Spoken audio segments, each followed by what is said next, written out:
అందరికీ నమస్కారం. కువైట్లో ఇటీవల కాలంలో మనం చూసుకుంటే వ్యక్తిగత సమస్యల కారణంగానో అప్పుల సమస్యల కారణంగానో కుటుంబ సభ్యుల నుంచి వస్తూ ఉన్న ఒత్తిడి కారణంగానో మనం చూసుకుంటే కొంతమంది ప్రవాసులు ఎవరైతే ఉన్నారో బలవన్మరణానికి పాల్పడుతూ ఉన్నారో.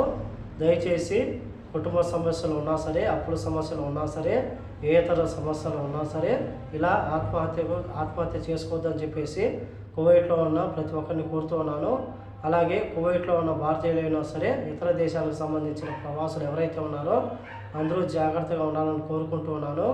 తాజాగా కువైట్లో మనం చూసుకుంటే ఒక అపార్ట్మెంట్లో నివాసం ఉంటూ ఉన్న తన యొక్క రూమ్మేట్ అనుమానాస్పదంగా మృతి చెందడంతో అదే రూమ్లో ఉంటూ ఉన్న మరొక ప్రవాసిని హవాలీ పోలీసుల అధికారులు అరెస్టు చేయడం జరిగింది. అలాగే పోలీసులు స్థానిక మీడియాకు తెలిపిన వివరాల ప్రకారం మినిస్ట్రీ ఆఫ్ ఇంటీరియర్కు కాల్ వచ్చిందని చెప్పేసి ఫోన్ చేశారు. పలానా చోట ఇలా జరిగిందని చెప్పేసి సమాచారం అందుకున్న పోలీసులు సంఘటనా స్థలానికి వెళ్ళారు. అలాగే ఒక అపార్ట్మెంట్లో నివాసం ఉంటూ ఉన్న ప్రవాసులు ఎవరైతే ఉన్నారో అదే రూమ్లో మనం చూసుకుంటే ఇద్దరు ప్రవాసులు అయితే నివాసం ఉంటూ ఉన్నారు. ఆ యొక్క ఇద్దరు ప్రవాసులు ఉంటూ ఉన్న బాత్రూంలో మనం చూసుకుంటే 47 ఏళ్ల ప్రవాసులు ఎవరైతే ఉన్నారో అతనైతే మెడకు ఉరేసుకుని చనిపోవడం జరిగింది. అలాగే ఆ రూమ్లో ఉంటూ ఉన్న ప్రవాసులు నాకేం తెలియదని చెప్పేసి, అలాగే చాలా రోజుల నుంచి తన యొక్క కుటుంబ సభ్యులతో గొడవలు ఉండేవని చెప్పేసి, అలాగే ఆర్థిక సమస్యలు ఎక్కువగా ఉండేది, అప్పుల సమస్యలు ఎక్కువగా ఉండేవని చెప్పేసి బాధపడేవాడని చెప్పేసి పోలీసులకైతే ఆ రూమ్లో ఉంటూ ఉన్న మరొక ప్రవాసుడు అయితే తెలపడం జరిగింది.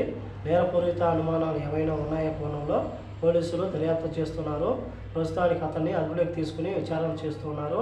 తదుపరి విచారణ కోసం మృతదేహాన్ని ఫారెన్సిక్ విభాగానికి తరలించారు. అలాగే పోలీసులు కేసు నమోదు చేసుకుని ఆత్మహత్య లేకపోతే ఈ యొక్క కేసులో కుట్రపూరిత అనుమానాలు ఏవైనా ఉన్నాయని చెప్పేసి పోలీసులు అయితే ఈ యొక్క కేసును అయితే నమోదు చేసి దర్యాప్తు చేస్తూ ఉన్నారు. కాబట్టి కువైట్లో ఉన్న మన భారతీయులు ఇటువంటి పనులు చేయవద్దని చెప్పేసి కోరుకుంటూ, ప్రస్తుతం చనిపోయిన ప్రవాసుడు ఏ దేశానికి సంబంధించిన వ్యక్తి అని చెప్పేసి పోలీసులకు వెల్లడించలేదు. ప్రస్తుతం కేసు నమోదు చేసి విచారణ చేపడుతున్నామని చెప్పేసి ఫారెన్సిక్ నివేదిక వచ్చిన తర్వాత మరింత సమాచారం తెలిసే అవకాశం ఉంది. కాబట్టి అందరూ చాలా జాగ్రత్తగా ఉండాలని కోరుకుంటూ ఈ వీడియో నచ్చితే లైక్ చేయండి, షేర్ చేయండి, సబ్స్క్రైబ్ చేసుకోండి. నెక్స్ట్ వీడియోలో మళ్ళీ కలుద్దాం. జై హింద్.